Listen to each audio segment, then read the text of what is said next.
Hosana, Hosana, Hindu Hakayus Leta. Mari kita bangkit berdiri. Kita serukan Hosana bagi Sang Raja. Haleluya. Hosana. Hosana. Hidup. Hidup.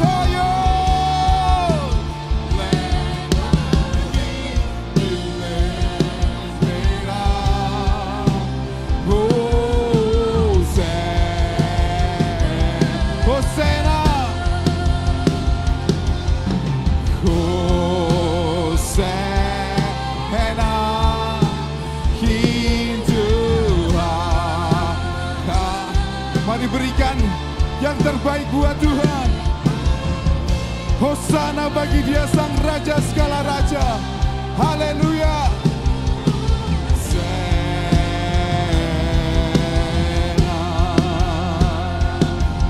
Pagi hari ini kami dedikasikan Tuhan. Ibadah kami Tuhan untuk kemuliaan-Mu Tuhan. Biarlah segala pujian, hormat, kemuliaan hanya bagi Yesus Sang Raja segala raja. Tuhan segala Tuhan. Hosana, Hosana.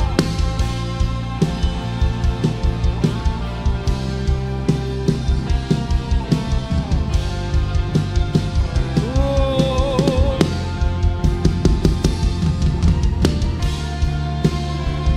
Biarlah segala yang bernafas memuji memuliakan nama-Mu Tuhan. Bersama malaikat di surga yang mau sorakan pagi hari ini. Hosana, Hosana.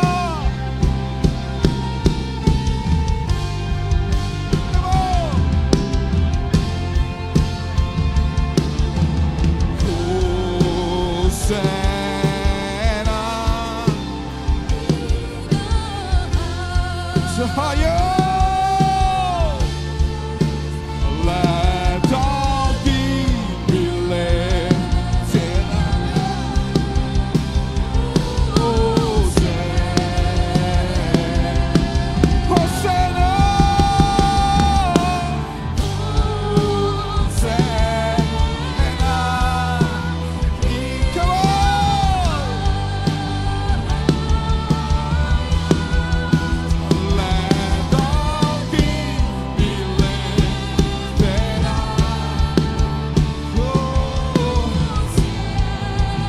Your name be lifted higher, Lord God. Be lifted higher. Lift higher. Come on, church. Be lifted higher, Jesus. Jesus, be lifted higher. Higher. Be lifted, Jesus.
Sorak-sorak bagi Dia Sang Raja. Come on.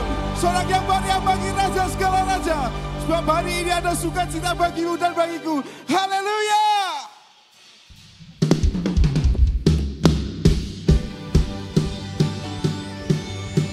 Biarlah pagi hari sukacita kami menjadi penuh. Sebab janji-Mu yang sempurna.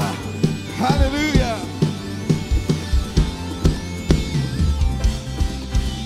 pujian bagiku, tunaikan bagimu,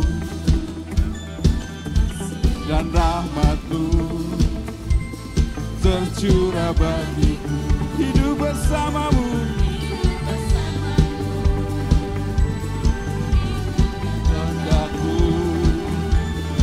Ku berjalan, tinggalkan masa lalu, kasih-Mu terbesar, kasih-Mu yang terbesar, kasih-Mu segalanya, janji-Mu yang sempurna. Oh, Kaulah sukacita, mari bersuka, suka dalam-Mu, Yesus Kau aman di dalam-Mu, menara perlindungan. Yesus, sukacitaku, mulialah nama Yesus. Haleluya.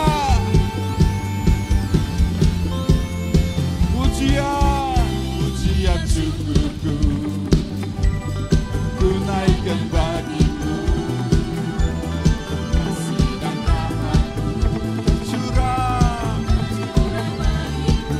Oh, bersama-Mu ikut kehendak Tuhan, mari berjalan,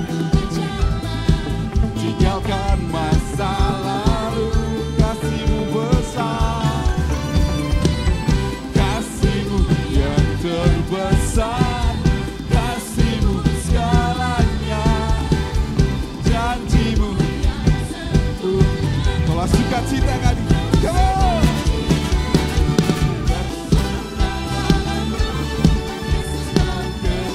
Aman di dalam-Mu Tuhan, aman di dalam-Mu, menara-Mu.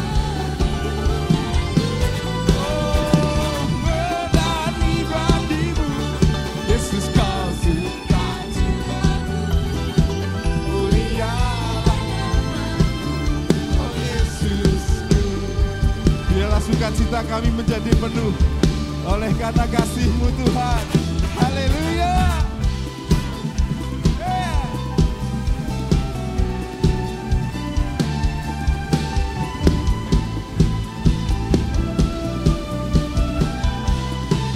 Kasih-Mu yang terbesar, kasih-Mu yang terbesar, kasih-Mu segalanya, janji-Mu yang, oh Kaulah sukacitaku. Mari semua bersuka. Bersuka dalam-Mu, Yesus Kau kekuatanku, aman di dalam-Mu, menara perlindunganku, menari bagimu, Yesus Kau sukacitaku, mulialah nama-Mu. Bersuka dalam-Mu, Yesus Kau, kekuatanku ada dalam Yesus. Aman di dalam-Mu, menara pelindung. Oh, menari bagimu, Yesus Kau sukacitaku, mulialah nama-Mu. Oh, mulialah nama-Mu, oh Yesusku, oh Yesusku, sukacitaku, oh Yesusku, sukacitaku. Sorak-sorai bagi Yesus, Tuhan kekuatanku. Come on, haleluya. Haleluya.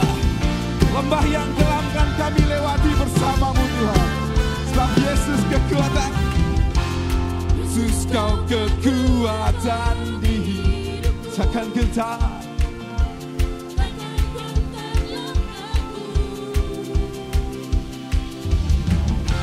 Kau angkat tanganku di saat ku jatuh, Kaulah sumber kuatku. Lembah yang gelap lewati, sebab Engkau sertaku. Dengan iman bagi semua, dengan iman selamatkan oleh kuasa siapa? Yesus, Yesusku.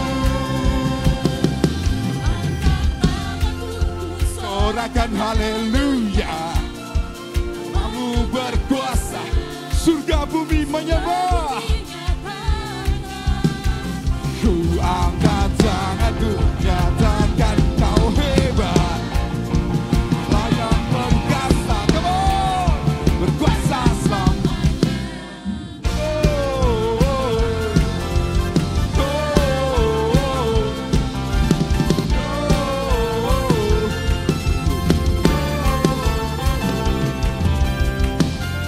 Yesus kau kekuatan, takkan tetap langkahku. Oh angkatku Tuhan, di saat ku jatuh, Kaulah sumberku. Lembah yang gelap kita lalui di dalam Yesus.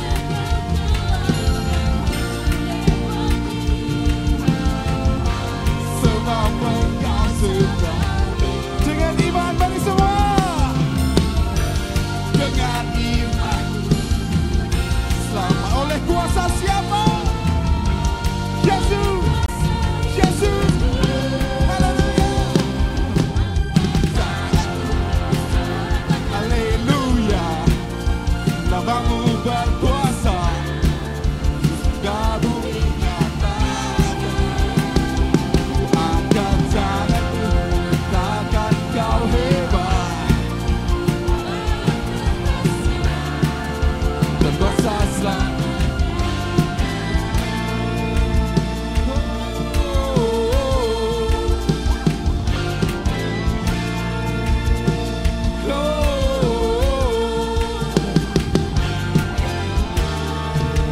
Gereja Tuhan, tanganku ku sorakan haleluya, kamu berkuasa, surga bumi nyatakan. Yeah! Tanganku takkan kau hebat, layak perkasa, berkuasa selamanya. Angkat tanganku, haleluya, kamu berkuasa, surga bumi nyatakan.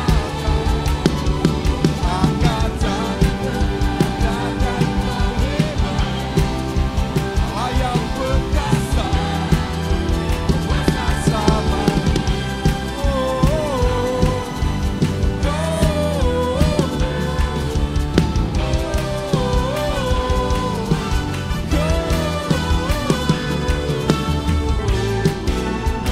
Mari beri sorak-sorai bagi Yesus. Haleluya. Silakan duduk Bapak Ibu Saudara.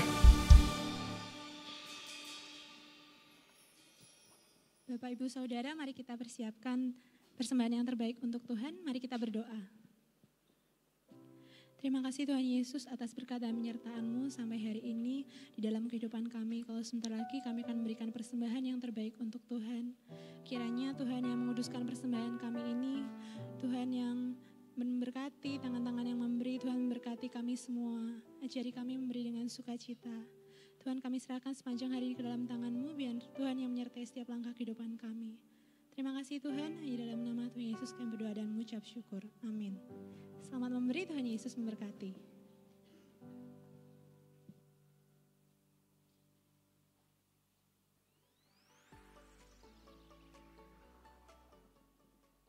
Happy Sunday Church, welcome back to IFGF Lamongan Indah. Senang dapat menyapa jemaat sekalian di ibadah minggu ini. Bersama saya Jose, and this is iNews for this week.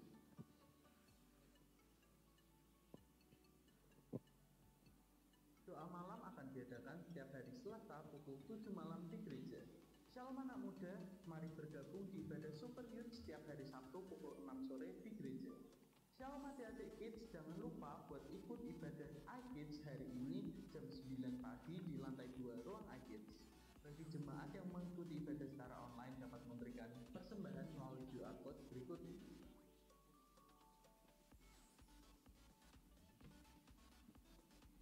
Doa pagi akan diadakan setiap hari Senin sampai Kamis via online dan juga hari Sabtu di gereja. Pelaksanaan EKG akan diadakan hari ini setelah Super Sunday gue di ruang hijau. Bagi yang sudah mendaftar, dimohon untuk membawa KTP.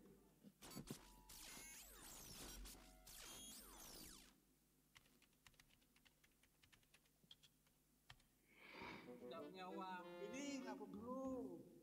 Tidak punya transport, ini juga sediakan transport. Tidak punya baju, ini baju. Tidak punya sepatu.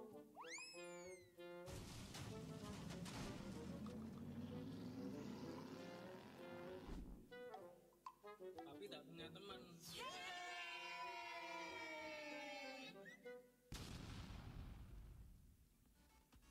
Mari ikut serta dalam perawatan gedung gereja dengan menyisihkan uang sebesar 10.000 setiap minggunya dan dimasukkan ke dalam amplop pembangunan.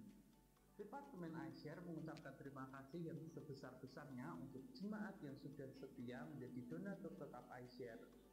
Melalui iShare, banyak saudara-saudara kita yang sudah terberkati, anak-anak yang disubsidi uang sekolahnya, pelayanan Christmas Carol bagi jemaat yang tidak dapat datang ke gereja, pemberian bingkisan atau donasi kepada jemaat yang sedang sakit, serta memberkati masyarakat sekitar di event-event tertentu dan masih banyak lagi.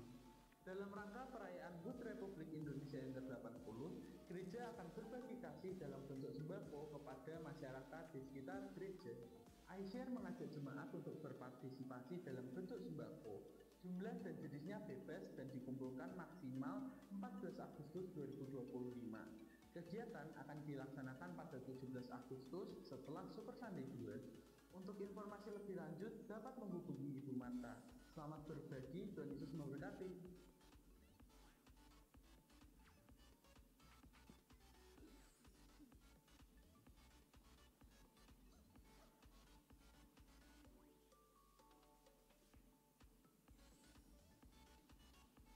Demikian Agnes untuk minggu ini. Ikuti terus perkembangan gereja melalui Instagram, YouTube, dan grup WhatsApp gereja. And always remember, people is our mission, connect with God and make disciples. Alive in culture, selamat melanjutkan ibadah, Tuhan Yesus memberkati.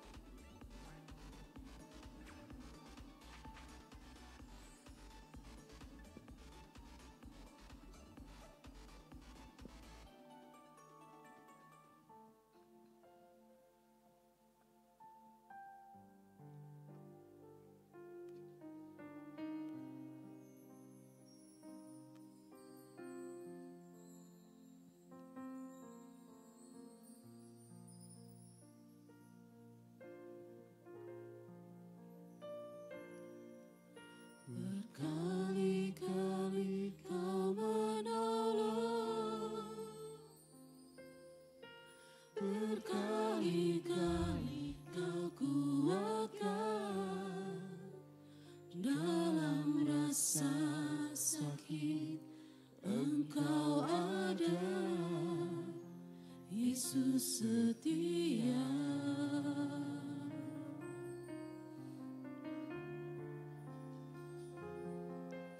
Berkali-kali kau menolong, berkali-kali kau kuatkan dalam lembah kelam. Engkau ada, Yesus setia.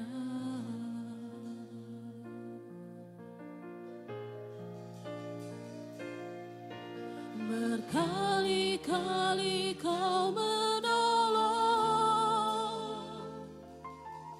berkali-kali kau kuatkan dalam rasa sakit.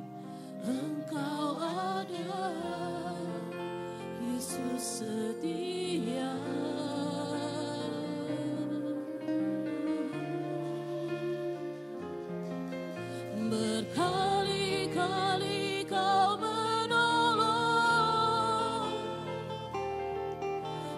Berkali-kali kau kuatkan dalam lembah gelap Engkau ada, Yesus setia. Mungkin saat ini kita mengalami pergumulan, menunggu jawaban dari setiap pergumulan kita. Kita menunggu dan ada jawaban. Kita menunggu pertolongan Tuhan. Tapi satu hal percayalah, Dia selalu setia menemani kita. Dalam Mazmur 23 ayat 4, sekalipun aku berjalan dalam lembah kekelaman, aku tidak takut bahaya, sebab Engkau bersertaku. Gadamu dan tongkatmu, itulah yang menghibur aku. Mari saya undang jemaat berdiri, kita sama-sama dapat Tuhan. Padahal Yesus setia. Sekalipun kita menunggu jawaban dari doa kita dan pergumulan kita, tapi percayalah, rancangan Dia rancangan terbaik. Pertolongan Dia tepat pada waktunya. Meskipun Tuhan tak menolong, meskipun duri dalam dagingku, ku tetap memilih untuk percaya dan mengucap syukur.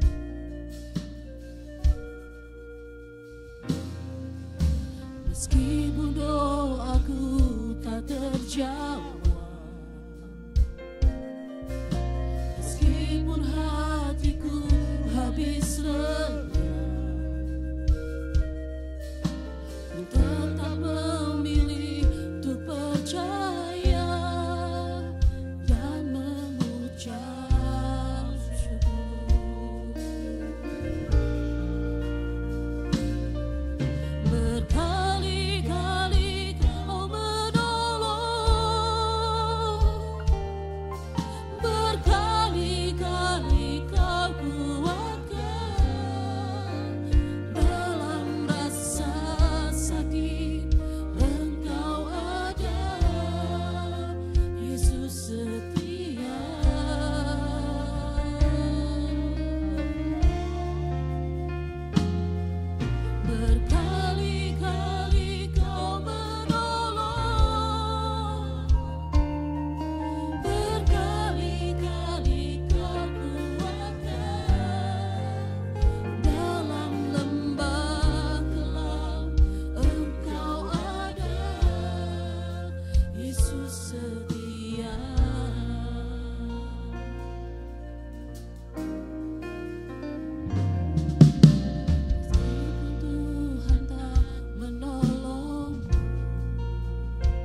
yang setia.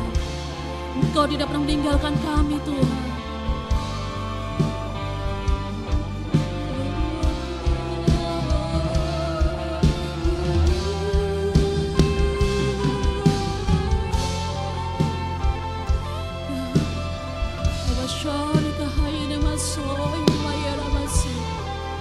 Tidak kaya masih karena masa, tidak bakueli ya ramasa, tidak kaya ramasa, tidak masa ya ramasa.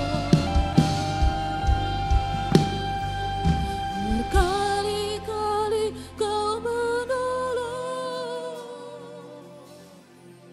berkali-kali kau kuatkan dalam rasa sakit. Engkau ada, Yesus setia.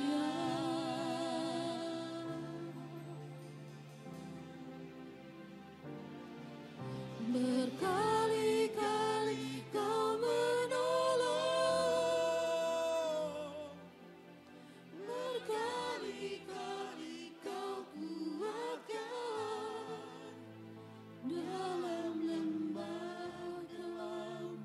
Engkau ada, Yesus setia. Beri jemaat Tuhan akan pujian ini berkali-kali. Berkali-kali kau menolong, berkali-kali kau kuatkan. Amin Tuhan. Ya Tuhan, Kau ada Tuhan. Engkau setia Tuhan, Kau setia.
setiamu cukup bagi hidup kami. Yesus, setiamu cukup bagi hidup kami. Engkau tinggalkan hidup kami, Tuhan. Allah yang setia, selama-lamanya kasih-Mu. Kasih-Mu melimpah atas hidup kami. Pertolongan-Mu Tuhan, tepat bantuan kami.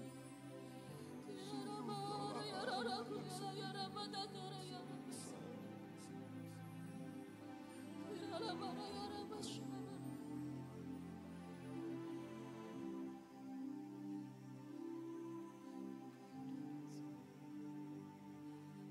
Engkaulah Allah yang setia.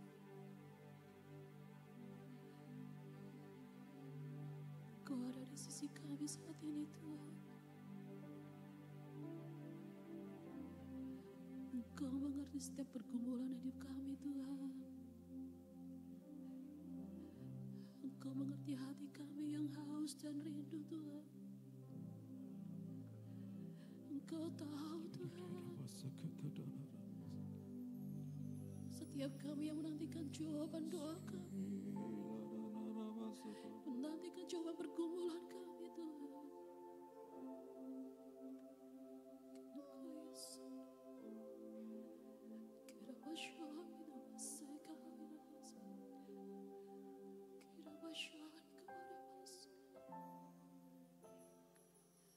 Kira masih karya.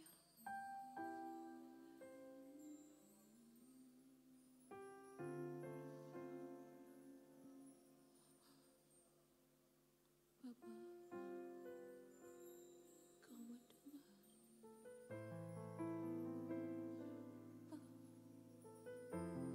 Kau mendengar. Kau mendengar. Kau mendengar. Setiap cerita hati kami, Kau mendengar. Bapa,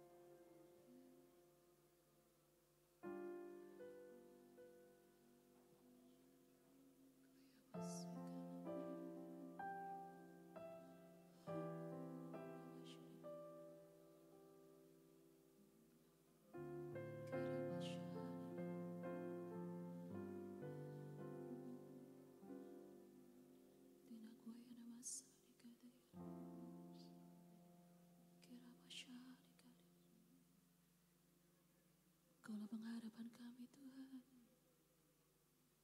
Kepadamu kami berlari. Kami terus berjalan bersama denganmu, Tuhan. Sekalipun kami berjalan dalam lembah kekelaman, Tuhan, kami tidak takut. Karena Engkau beserta kami.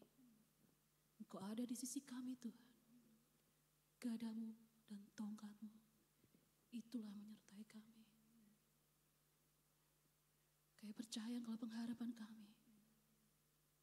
Kami percaya, Tuhan, kami terus beriman. Kami percaya, Tuhan.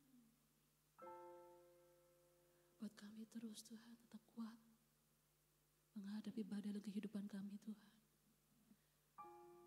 Kami mau berjalan bersama dengan Engkau, Tuhan. Kami kuat karena Engkau ada bersama kami. Kami bisa melalui bersama-sama dengan Engkau, Tuhan. Terima kasih, Bapa. Engkau Bapa yang setia, Bapa yang baik. Engkau mengerti segala kebutuhan setiap anak-anak-Mu. Engkau tahu apa yang kami doakan, apa yang kami rindukan, Engkau tahu. Terima kasih, Tuhan. Engkau Tuhan yang luar biasa. Engkau Tuhan tidak pernah berhutang dalam hidup kami. Roh Kudus, Engkau sahabat kami. Sahabat yang setia. Engkau teman kami yang terbaik.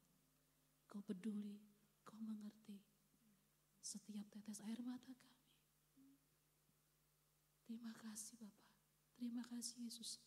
Terima kasih Roh Kudus, bahwa kami terus menikmati hadirat-Mu. Kami duduk diam dalam hadirat-Mu, mendengar firman-Mu. Rabi hamba menyampaikan firman-Mu Tuhan. Otoritas ilahi itu Tuhan menyertai. Di bawah ilahi. Terus Tuhan Kau tambah-tambahkan oleh gembala kami Tuhan. Pastor Teresia Siswanto Tuhan. Kami berdoa Tuhan. Bahwa dia terbang semakin tinggi dalam hadirat-Mu Tuhan.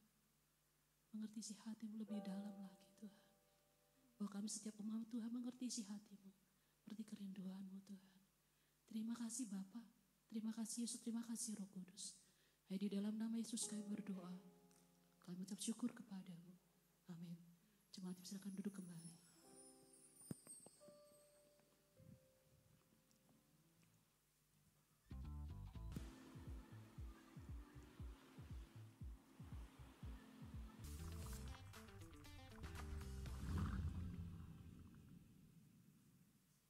Selamat pagi Bapak Ibu yang dikasihi Tuhan. Selamat kita kembali ada di dalam bait-Nya, di dalam rumah Tuhan untuk menikmati anugerah dan kebaikan Tuhan. Bapak Ibu, kita masih dalam tema yang sama, faith over fear, ya. Iman yang mengalahkan ketakutan, iman di atas ketakutan. Bapak Ibu, sebagai manusia, rasa takut itu hal yang biasa, hal yang lumrah, reaksi psikologis gitu ya. Apa enggak boleh takut? Ya boleh, kan gitu kan. Takut kalau rumah kita kebakaran, takut kalau rumah kita kemalingan, kan gitu.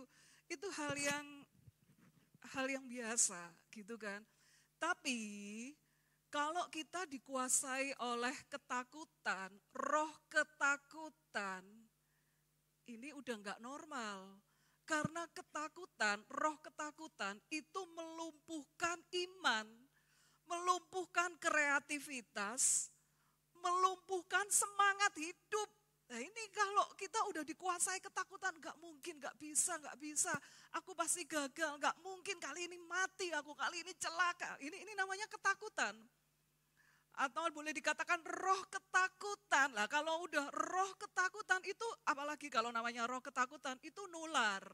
Saudara, mamanya punya roh ketakutan, dikuasai roh ketakutan, anaknya yang pemberani jadi tidak berani gara-gara dikuasai, karena ini roh ketakutan itu menular. Saudara, lah Tuhan gak mau kita dikuasai oleh roh ketakutan. Ya, sekali lagi Bapak Ibu harus bisa membedakan ya, takut itu adalah reaksi psikologis, itu hal yang wajar ya. Takut dicopet, makanya ya harus hati-hati. Takut rumahnya kebakaran, ya makanya harus hati-hati. Takut itu membuat kita lebih berhati-hati dan membuat kita menyiapkan planning yang lebih matang, kan gitu. Nah, tapi kalau dikuasai ketakutan, itu tadi ya saya katakan ya, itu melumpuhkan iman, melumpuhkan kreativitas. Bapak Ibu yang harusnya orang pinter jadi nggak bisa berpikir karena dikuasai ketakutan. Ya. Melumpuhkan semangat, melumpuhkan banyak hal, potensi-potensi dalam hidup kita karena kita takut. Bapak Ibu saat ini kita belajar living by God's words. Ini hidup sesuai dengan kata-kata Tuhan. Apa yang Tuhan omongkan, apa yang Tuhan bicarakan, kita hidupi. Nah, kita akan membaca di dalam Hakim-Hakim 6. Hakim-Hakim 6 ayat 1. Tetapi orang Israel melakukan apa yang jahat di mata Tuhan.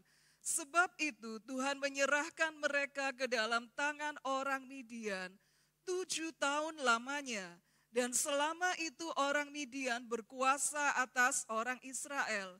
Karena takutnya kepada orang Midian itu, maka orang Israel membuat tempat-tempat perlindungan di pegunungan, yakni gua-gua dan kubu-kubu. Nah tadi ini ya, ketakutan yang begitu rupa gitu ya.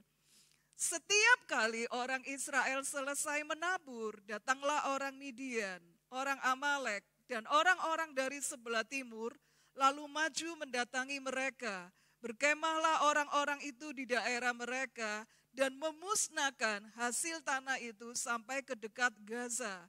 Dan tidak meninggalkan bahan makanan apapun di Israel, juga domba atau lembu atau keledai pun tidak.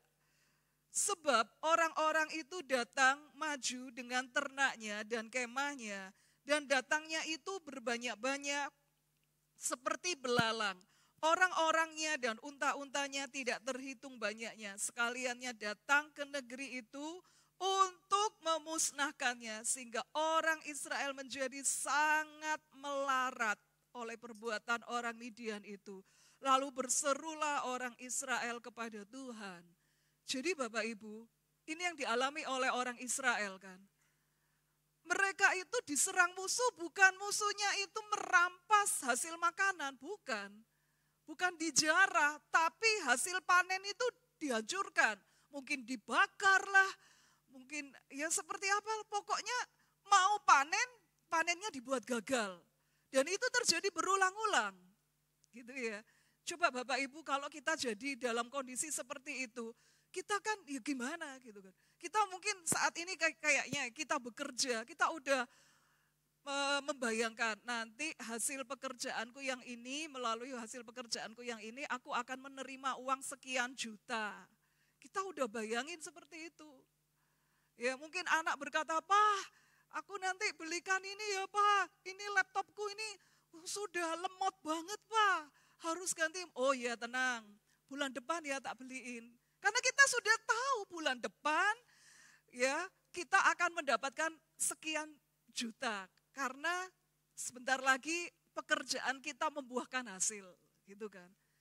Udah janji sama anak sudah ngarep-ngarep, gak taunya hasil yang kita jagakan itu, saudara, uang yang kita arep-arepin itu, gak bisa kita ambil. Kita gak bisa menerimanya. Saudara, otomatis ya kalau dalam hal bisnis, perputaran uangnya macet ini. Kan gitu, harusnya aku bisa mendapatkannya, harusnya aku bisa, uang ini bisa cair. Tapi ternyata nggak bisa cair, saudara. Itu yang dialami oleh orang Israel. Berkali-kali mereka mengalami seperti itu sampai Alkitab mengatakan mereka sangat melarat karena 7 tahun mengalami seperti itu. Kita COVID nggak sampai 7 tahun ya Bapak Ibu, berapa tahun mungkin 19, 20, 21, 3 tahun. Kita udah merasakan dampaknya luar biasa. Ini apalagi ini, orang Israel 7 tahun. Jadi setiap kali mereka mengharapkan dapat panen, panennya selalu gagal. Karena sengaja dihancurkan. Dalam situasi seperti ini, titik terendah, mereka berseru sama Tuhan. Tuhan tolong, Tuhan tolong. Mereka baru ingat sama Tuhan, karena di awal mereka melakukan apa yang jahat di mata Tuhan. Mereka enggak lagi ibadah sungguh-sungguh sama Tuhan. Sehingga terjadi seperti ini. Mereka meninggalkan Tuhan. Sehingga terjadi musuh menyerang. Saudara, tapi ketika mereka berbalik pada Tuhan, Tuhan memunculkan Gideon. Nah, ini zamannya Gideon. Saudara, Tuhan menjumpai Gideon. Apa yang Tuhan lakukan terhadap Gideon ini? Tuhan mau Gideon itu mengalahkan bangsa Midian. Tuhan mau Gideon itu berperang, mengalahkan Midian, membebaskan orang Israel. Sehingga orang Israel kondisinya enggak seperti ini lagi. Bapak Ibu coba perhatikan ya, apa kata Tuhan dan bagaimana reaksi Gideon. Hakim-Hakim 6 ayat 11. Kemudian datanglah malaikat Tuhan dan duduk di bawah pohon tarbantin di Ofra, kepunyaan Yoas, orang Abiezer itu, sedang Gideon anaknya mengirik gandum dalam tempat pemerasan anggur agar tersembunyi bagi orang Midian. Malaikat Tuhan, Bapak Ibu kalau malaikat Tuhan itu M-nya huruf besar, itu berarti Yesus menampakkan diri dalam rupa malaikat, gitu ya. Istilah teologisnya itu teofani. Yesus mengambil rupa, menampakkan diri dalam rupa malaikat. Nah, malaikat Tuhan menampakkan diri kepadanya dan berfirman kepadanya, demikian, Tuhan menyertai engkau, ya pahlawan yang gagah berani. Disapa seperti itu. Aduh, ini kenapa ya? Tes, ya. Tuhan menyertai engkau, ya pahlawan yang gagah berani. Gideon itu disapa sebagai pahlawan gagah berani. Terus Gideon menjawab begini, jawab Gideon kepadanya, Tuanku, jika Tuhan menyertai kami, mengapa semuanya ini menimpa kami? Di manakah segala perbuatan-perbuatannya yang ajaib yang diceritakan oleh nenek moyang kami kepada kami ketika mereka berkata, bukankah Tuhan telah menuntun kita keluar dari Mesir? Tetapi sekarang Tuhan membuang kami, menyerahkan kami ke dalam cengkraman orang Midian. Lalu berpalinglah Tuhan kepadanya dan berfirman, pergilah dengan kekuatanmu ini dan selamatkanlah orang Israel dari cengkraman orang Midian. Bukankah aku mengutus engkau? Saudara, tetapi jawabnya kepadanya, Tuhanku, dengan apakah akan kuselamatkan orang Israel? Ketahuilah, kaumku adalah yang paling kecil di antara suku Manasye. Dan aku pun seorang yang paling muda di antara kaum keluargaku. Berfirmanlah Tuhan kepadanya, tetapi akulah yang menyertai engkau. Sebab itu engkau akan memukul kala orang Midian itu sampai habis. 2 kali Tuhan itu ngomong, aku menyertai engkau, aku menyertai engkau. Gideon, dia melihat kenyataan, fakta. Faktanya apa? Bolak-balik menyerang selalu gagal. Bolak-balik mempertahankan ladang aja nggak bisa, mempertahankan hasil panen aja nggak bisa, apalagi melakukan serangan balik. Saudara, itu ketakutannya Gideon. Tetapi Tuhan katakan, aku menyertai engkau. Gideon ngomong dengan menyertai seperti apa toh? Buktinya ini loh, faktanya ini loh. Kita selalu gagal, kami selalu gagal. Kami selalu diserang, dikalahkan sehingga melarat. Di mana kebaikan Tuhan? Di mana perbuatan Tuhan yang ajaib? Saudara, kadang kan kita juga ngalami hal yang sama ya. Pada saat kita itu dipepet sama masalah, kita kan seringkali, di mana toh penyertaan Tuhan itu seperti apa? Di mana toh buktinya itu seperti apa? Katanya Tuhan itu menolong, katanya seperti itu. Seperti ini ya, Gideon ngomong, membandingkan. Katanya Tuhan itu membebaskan Israel dari Mesir. Tetapi sekarang kok seperti ini faktanya. Saudara, Bapak Ibu, ayo.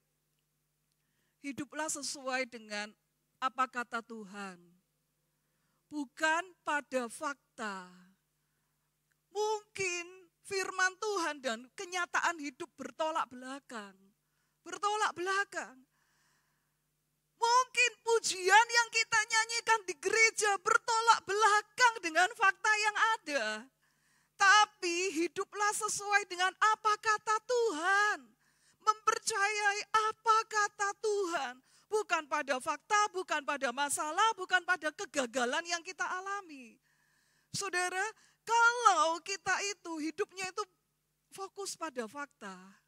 Faktanya kayak gini loh Tuhan. Faktanya ini sudah tanggal tua, harus ini tagihan semakin mendekat tapi nggak ada pertolongan gitu. Faktanya seperti ini. Masalah yang kita hadapi, kegagalan yang pernah kita alami. Awas, tadi saya ngomong kan, ketakutan itu melemahkan iman, ketakutan itu melumpuhkan iman. Kalau sampai karena masalah itu kita nggak bisa doa, kita nggak bisa bersyukur, kita nggak bisa nggak bisa doa, nggak bisa bersyukur, nggak bisa menikmati kebaikan Tuhan. ini berarti hati kita sudah dikuasai ketakutan.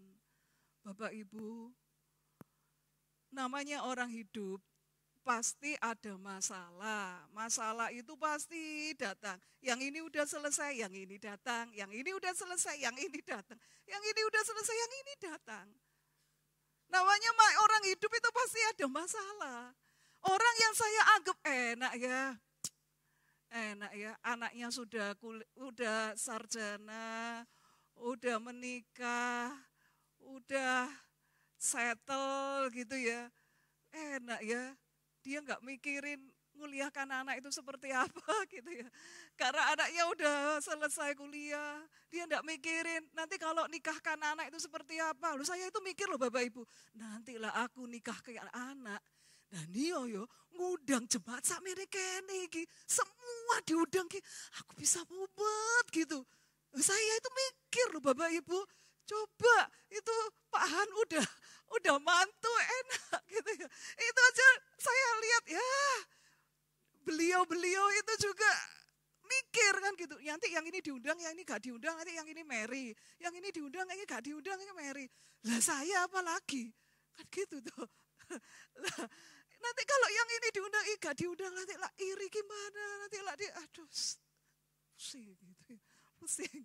Saya pikir enak ya, udah menikahkan anak, enak ya. Aku masih berjuang. Ternyata dia sendiri juga masih mikir, masih ada masalah. Ternyata semua orang itu punya masalah di setiap musim hidupnya. Ya kan? Orang yang kita anggap di luar enak ya hidup itu ya. Enak ya, begini-gini berkecukupan. Tapi ternyata dia juga punya masalah. Setiap orang punya masalah di setiap musim hidupnya. Tapi apakah setiap kita ngalami masalah itu membuat kita nggak bisa bahagia? Saudara, setiap kita mempunyai masalah terus kita dikuasai ketakutan. Lah kalau seperti itu kita jadi cepat tua. Ya kan, saudara? Karena setiap kali ada masalah kita takut, kita nggak bisa bersyukur, kita nggak bisa berdoa. Hidup kita dikuasai, yaitu ketakutan. Ini nggak bisa mikir rasanya itu gitu. Melumpuhkan kreativitas. Bapak Ibu, Tuhan ngomong apa? Aku menyertai engkau. Engkau itu pahlawan yang gagah perkasa. Aku menyertai engkau. Aslinya gimana? Aslinya Gideon itu penakut. Aslinya Gideon itu bukan pemberani, penakut. Tapi Tuhan nyapanya apa? Engkau pahlawan yang gagah perkasa. Bapak Ibu, ayo kita menyapa diri kita sendiri. Kita memberkati diri kita sendiri. Tuhan menyertai aku. Aku pahlawan yang gagah perkasa. Aku disertai Tuhan. Aku akan menang terhadap masalahku. Ayo toh, memberkati diri kita sendiri, memperkatakan yang baik sesuai dengan apa kata Tuhan. Perkatakan yang baik tentang diri kita. Saudara, seperti itu. Bapak Ibu, saya tanya ya, Bapak Ibu sebagai orang tua, pernah enggak memuji anaknya? Pernah enggak? Kamu iki pinter le. Wah gitu. Pernah enggak memuji anaknya? Nok, kamu itu cantik nok. Nik, kamu itu ayu, kamu itu cantik. Saudara, anak zaman sekarang, generasi strawberry, itu senangnya dipuji. Gitu ya, senangnya itu dipuji. Gitu. Apa yang dia lakukan, ya, apa yang dipuji. Dan kalau dia dipuji, kita memuji dia senang. Ayolah, jadi orang tua itu jangan cuma hanya mengkritik anak terus gitu ya. Jangan cuma hanya anaknya dikritik, kurang ini, kurang itu, harus ini, harus itu. Sekali-sekali dipuji. Bapak Ibu tahu enggak, kalau Tuhan itu suka memuji kita. Supaya kita percaya diri, tapi kitanya sendiri yang enggak pernah percaya diri. Enggak Tuhan, faktanya kayak begini. Aku ngalami seperti ini. Aku ngalami kegagalan kayak begini, faktanya kayak begini. Saudara, saya ngomong ke Aaron, saya ngomong ke Elvins. Mama sangat-sangat yakin bahwa kamu itu dicintai Tuhan. Kamu itu spesial. Tidak ada papa Tapi Tuhan itu mencintai kamu luar biasa. Mama sangat yakin masa depanmu itu dipremahke sama Tuhan.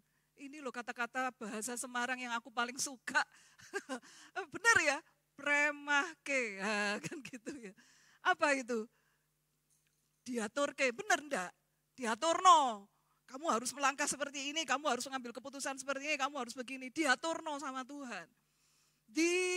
Ya itu, Tuhan itu udah merancang sedetail mungkin, dipremahke gitu. Wis talah, kamu itu disayang sama Tuhan. Jadi kamu harus punya rasa percaya diri bahwa masa depanmu itu dipremahke sama Tuhan. Udah disiapin sama Tuhan. Asal kamu sungguh-sungguh sama Tuhan. Asal kamu serius dengan Tuhan. Kamu gak perlu khawatir. Masa depanmu itu dipremahke sama Tuhan. Saudara, itu yang saya omongkan ke Elvens. Saudara, karena Tuhan itu memberi keyakinan kepada saya seperti itu. Memberi iman kepada saya seperti itu. Jangan khawatir terhadap kehidupan anak-anakmu. Bapak Ibu, kalau suami saya masih hidup gitu ya. Selama dia masih hidup, dia selalu memperhatikan anak-anak. Bapak Ibu jadi saksinya lah kan gitu kan. Dia memperhatikan pendidikannya harus les apa, dia memperhatikan gitu kan. Bukan hanya bahkan kebutuhan yang paling mendasar, kebutuhan yang harusnya itu saya sebagai mama yang harus membelikan, itu enggak diambil alih oleh almarhum suami. Jadi dia yang membelikan semua kebutuhan anak. Harusnya loh ya, aku yang mikirkan gitu loh, sebagai istri, sebagai mama saya yang harusnya mikirkan, tapi enggak. Almarhum suami itu orang yang perfeksionis gitu ya. Jadi dia yang membelikan semua kebutuhan anak sampai detail-detailnya itu dia yang memperhatikan, dia yang belikan. Saudara, seperti itu. Saya membayangkan, lah kalau aku punya suami yang manusia aja seperti itu, apalagi Tuhan. Aku menempatkan dia, aku menempatkan Tuhan sebagai suami, saudara, dia lebih detail dan lebih perhatian, lebih mengasihi anak saya daripada almarhum papanya. Seperti itu kan, saudara. Makanya saya ngomong ke anak, supaya mereka itu punya rasa percaya diri, jangan ketakutan. Punya rasa percaya diri bahwa aku spesial, aku berharga di hadapan Tuhan. Saudara, kalau dulu waktu awal-awal mereka itu merasa anak yatim gitu ya. Dulu waktu awal-awal tuh mereka merasa gimana gitulah. Tapi sekarang mereka sudah sembuh dari lukanya. Sehingga mereka merasa itu bukanlah sesuatu hal yang aib, itu bukanlah sesuatu hal yang gitulah. Tapi mereka bisa berdamai dengan kondisinya. Ini yang penting. Ada hal-hal yang tidak bisa berubah dalam diri kita. Saudara, ada hal-hal kita merasa kehilangan.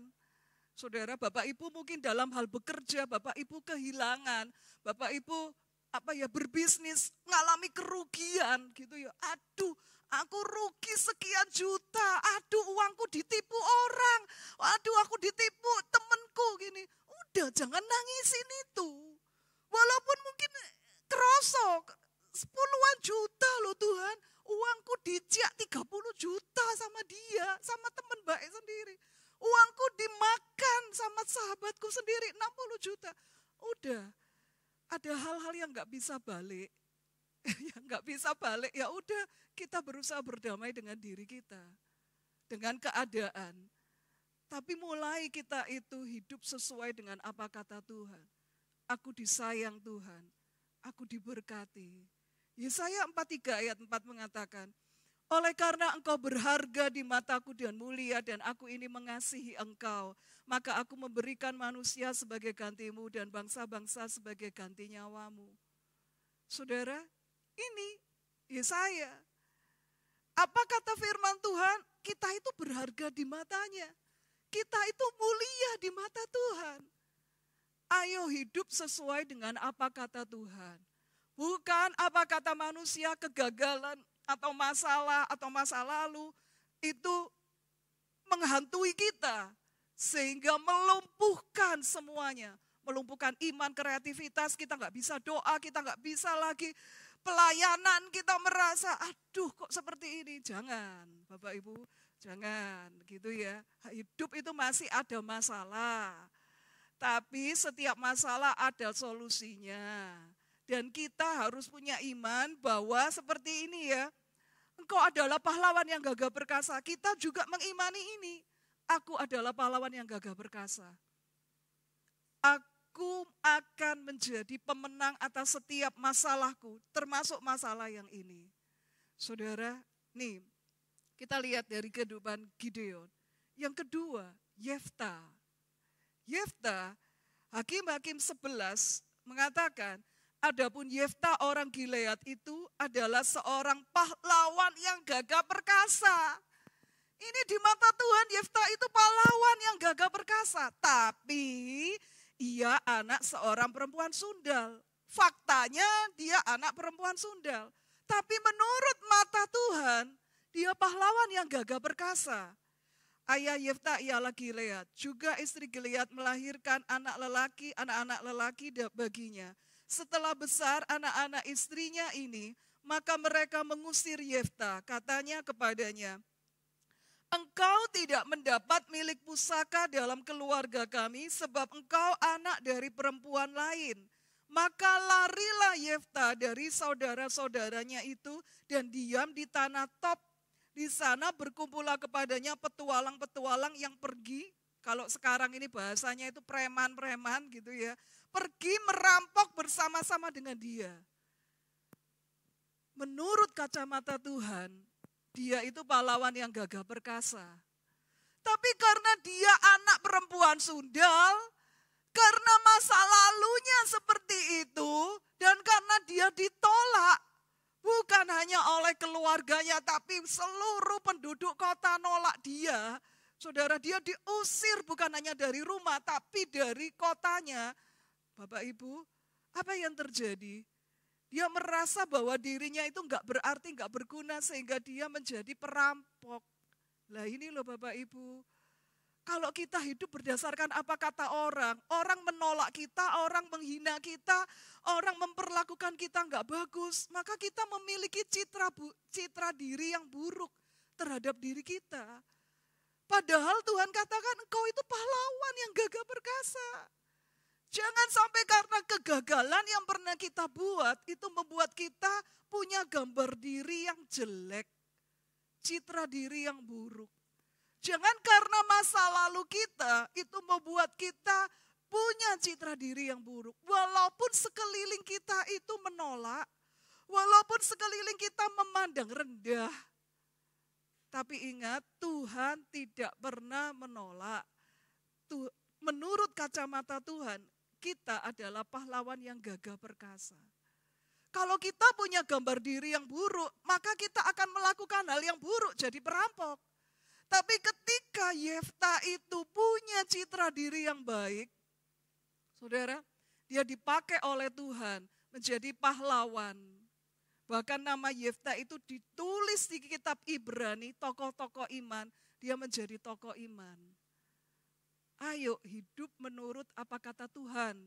Bukan apa kata hati, bukan apa kata manusia yang merendahkan kita, yang meremehkan kita, yang menjatuhkan kita.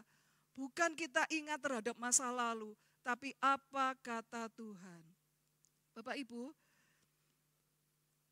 satu kali saya itu kebiasaan saya kalau saya pulang kantor gitu ya, mandi, makan gitu. Dan saya biasanya makan itu sambil nonton, kalau enggak nonton YouTube, nonton Netflix gitu ya. Nah, satu kali ketika saya nonton Netflix, itu ada drama seri yang menurut saya bagus gitu ya, dari Singapura. Bapak Ibu, coba tampilkan. Nah, mana yang paling cantik? Yang ungu, yang oranye, yang putih, mana yang paling cantik? Ini Singapura gitu ya. Pilih mana? Hah? Jangan gitu. Ini loh, 3 ini loh. Ya, jadi ya ini dari kisah ini kita bisa menangkap satu pelajaran. Bapak Ibu, ini menceritakan tentang konglomerat pada zaman tahun berapa ya? 40, 50 gitu loh, pada zaman masih penjajahan Inggris di Singapura gitu. Nah, pada masa penjajahan seperti itu, ada konglomerat yang kaya raya, dan konglomerat ini dia punya anak gitu ya, punya anak. Sebenarnya ini anak kandungnya. Nah, tapi ketika anak ini, ketika dia itu waktu umur 3 tahun diajak neneknya sembahyang di kuil gitu ya, anak ini diculik.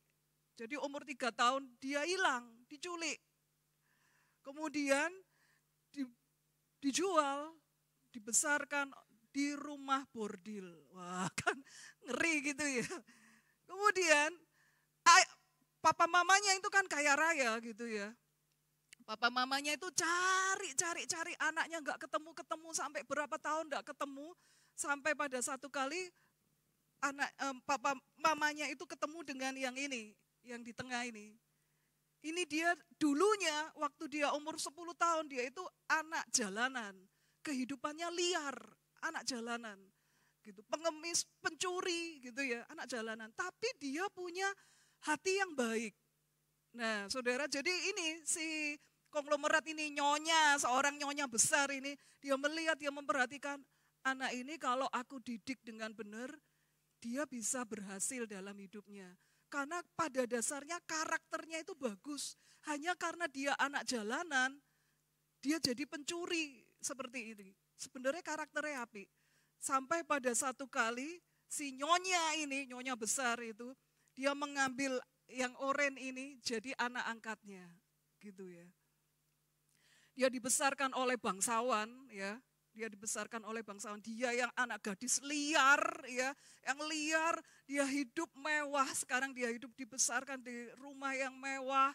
Dia dididik dengan cara bangsawan, gitu. Tutur katanya apa, dia harus berbahasa Inggris lah, karena seorang bangsawan Singapura seperti itu. Diajari main musik, diajarin apa, pokoknya ala bangsawan banget. Nah, dan ini adalah sepupunya, ini peran antagonisnya. Ya gitu ya, lirikan matanya kan kentara banget gitu ya. Nah, Bapak Ibu, ini sepupunya, ini sangat iri banget gitu ya. Kamu itu gak layak, kamu itu ada di rumah ini. Kamu itu pokoknya selalu direndah-rendahkan. Kamu itu gini. Tapi ya ini karena yang oranye ini dia itu mendengar apa kata mamanya, apa kata papanya, mama papa angkatnya itu sangat sayang gitu ya. Jadi walaupun sepupunya itu berusaha meracuni dia, kamu tuh nggak layak di sini, kamu itu anak pungut gini. Dia nggak terpengaruh karena dia merasa walaupun anak pungut, aku disayang sama papa mama. Nah ini loh Bapak Ibu, pentingnya perkataan gitu ya. Nah sampai kemudian Bapak Ibu, 10 tahun kemudian ketika mereka bertiga ini umur 18 tahun semua, ketemu ini yang hilang ini ketemu saudara. Wes singkat cerita ketemu. Ini ternyata anak kandungku itu ternyata di situ di rumah bordil gitu. Dan dia diperlakukan sangat-sangat tidak terhormat gitu ya. Dan papanya berusaha menebus dia, membeli dia, menebus dia.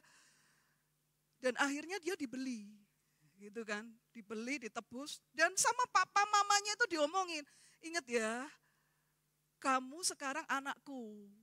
Kamu jangan lihat masa lalumu seperti itu dan kamu jangan cerita-cerita ke orang lain. Aku ini mantan pelacur lah kan, bodoh tuh kan gitu. Kamu jangan cerita-cerita ke orang lain. Kamu bilang aja kalau kamu itu dibesarkan oleh seorang petani gitu aja. Gitu aja. Saudara, ini umur 18 tahun tapi buta huruf. Buta huruf. Nah, dibesarkan hidup satu rumah dengan yang oranye, dengan yang ungu ini ya, keluarga bangsawan. Dididik secara bangsawan. Tapi dia nggak enak, didikan bangsawan itu nggak enak. Diajari bahasa Inggris, diajari baca tulis bahasa Inggris, sekolah ini nggak enak gitu ya.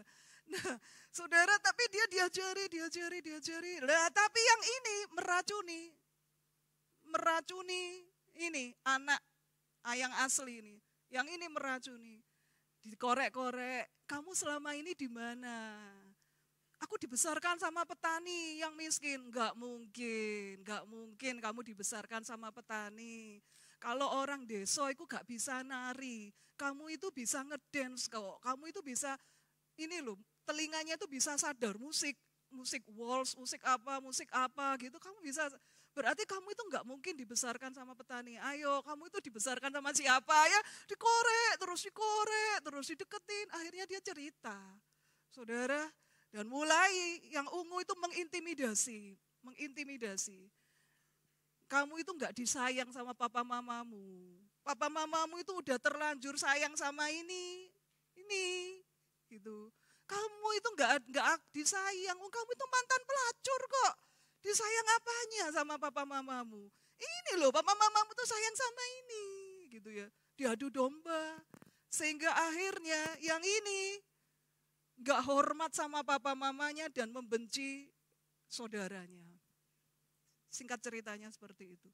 Walaupun cantik, walaupun hidup di rumah yang mewah, dengan pendidikan, dengan semua fasilitas-fasilitas, tapi dia gak bahagia.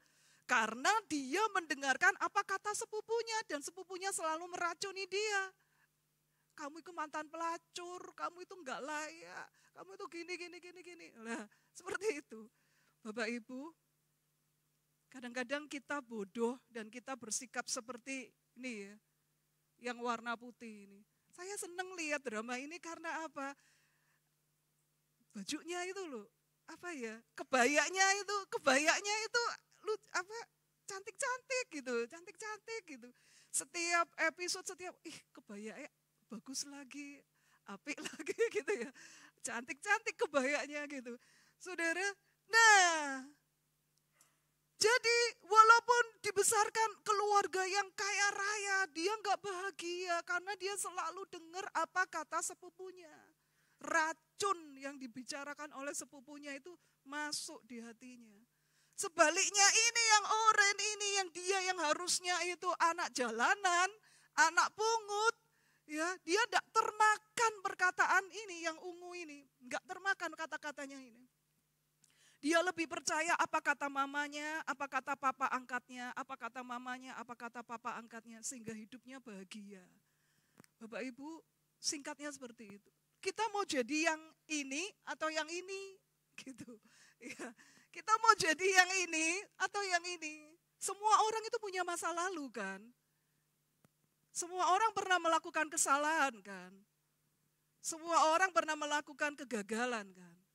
Tapi kalau kita hanya fokus pada masa lalu, masalah, kegagalan, hidup kita tidak akan bahagia. Ayo dengar apa kata Tuhan. Bapak Ibu. Dan kita melihat yang terakhir, Musa. Bilangan 12 ayat 3. Adapun Musa, ialah seorang yang sangat lembut hatinya, lebih dari setiap manusia yang di atas muka bumi. Siapa yang menulis kitab bilangan? Musa. Ya kan? Musa kan yang nulis kitab bilangan. Tapi waktu dia nulis kitab bilangan pasal 12 ini, Tuhan ngomong ke Musa, tulis Musa, bahwa engkau adalah pribadi yang sangat lembut hatinya. Apa Musa itu hatinya lembut, karakternya lembut? Enggak juga. Musa itu pemarah. Lihat waktu dia di Mesir, dia lihat prajurit Mesir itu, mandornya itu memukul orang Israel. Dia enggak cuma hanya menghukum mandornya Mesir ya, tapi dia membunuh. Karakter Musa itu keras. Saudara, Bilangan 12 itu mencatat, tulis Musa, engkau itu karakternya lembut. Bilangan pasal 20 menceritakan Musa marah kepada orang Israel. Sehingga akhirnya singkat cerita Musa ditolak oleh Tuhan, gak boleh masuk Kanaan. Faktanya Musa masih bisa marah. Faktanya karena marahnya Musa, emosinya Musa, dia malah ditolak oleh Tuhan masuk tanah Kanaan. Tapi Tuhan ngomong, Musa, engkau lembut hati. Tuhan tuh melihat Musa, karaktermu itu lembut Musa, hatimu itu lembut. Bapak Ibu, mungkin kita pun juga sama. Aslinya Tuhan aku ini gak telatenan loh Tuhan. Aslinya Tuhan aku tuh orangnya keras gitu. Tapi Tuhan ngomong, enggak, kamu itu orang yang lembut hatinya. Aslinya Tuhan aku tuh seperti ini. Enggak, kamu itu orang yang lembut hatinya. Bapak Ibu, nah kita mau percaya apa kata Tuhan, atau apa kata hati kita, atau apa kata sekeliling kita. Ayo kita mau seperti Musa. Dia menulis, adapun Musa seorang yang sangat lembut hatinya. Dia menghidupi itu. Bayangin saudara, di tengah-tengah orang Israel, laki-laki, perempuan, anak-anak kurang lebih 2 juta. Dia diprotes mau dirajam batu sampai apa. Dia tidak mengundurkan diri dari pelayanan. Dia terus setia. Ini loh orang yang karakternya lembut itu. Di tengah-tengah bangsa yang seperti itu keras kepala, gak kena diatur seperti itu. Dia bisa tetap loyal, setia. Saudara, ayo hidup menurut apa kata Tuhan. Baca firman, imani firman, dan kita hidupi firman itu. Kita sampai pada kesimpulan. Hiduplah berdasarkan apa kata Tuhan, bukan berfokus pada keadaan, kegagalan, masalah, masa lalu, atau perkataan manusia. Kita bisa melakukan hal-hal yang luar biasa bila kita hidup sesuai dengan apa kata firman Tuhan tentang kita. Amin firman Tuhan, mari sama-sama kita bangkit berdiri.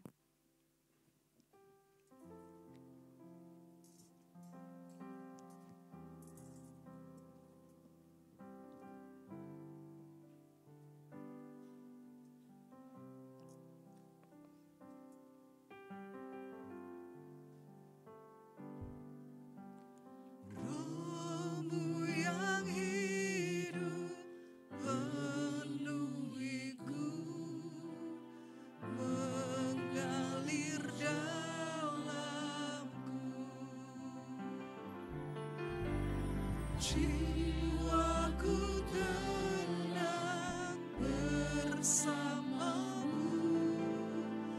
dalam naunganmu. Ku buka hati untuk jamahanmu, berserah penuh di hadirat.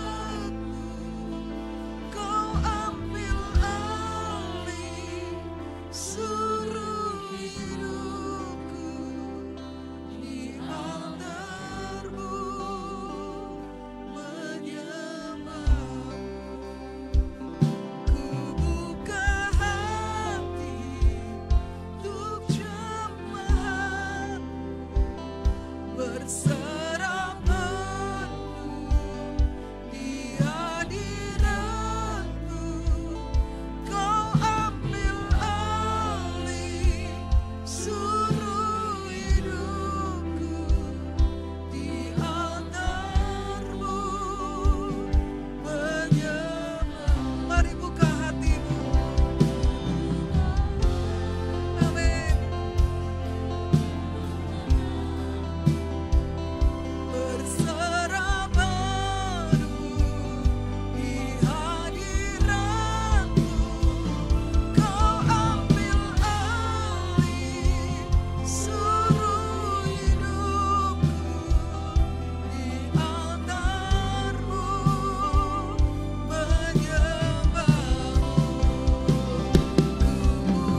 kami bawa hidup kami kepadamu. Tuhan, ajari kami sebagai domba-dombamu untuk mendengar suaramu sebagai gembala agung kami, untuk menuruti apa kata Tuhan tentang hidup kami, bahwa kami berharga, bahwa kami mulia, bahwa Engkau mengasihi kami Tuhan. Terima kasih ya Bapa. Biarlah Tuhan kami tidak hidup dikuasai ketakutan demi ketakutan, sehingga melumpuhkan iman kami, sehingga membuat kami tidak bisa mempercayai Engkau, menikmati kebaikan-Mu. Tuhan, kami mau hidup sesuai dengan apa kata-Mu Tuhan, karena Engkau mengasihi kami. Terima kasih ya Bapa. Mari sidang jemaat sama-sama kita mengangkat tangan kita untuk menerima berkat yang dari Tuhan. Sidang jemaat yang dikasihi Tuhan, jika sungguh-sungguh Engkau mendengarkan suara Tuhan Allahmu dan melakukannya dengan setia, maka diberkatilah keluargamu dan pernikahanmu, pekerjaan dan keuanganmu, kesehatanmu dan studimu, dengan bawa segala berkat dan sukacita surgawi. Tuhan memberkati dan melindungi engkau. Tuhan menghadapkan wajahnya kepadamu dan beri engkau kasih karunia. Tuhan menyinari engkau dengan wajahnya dan beri engkau damai.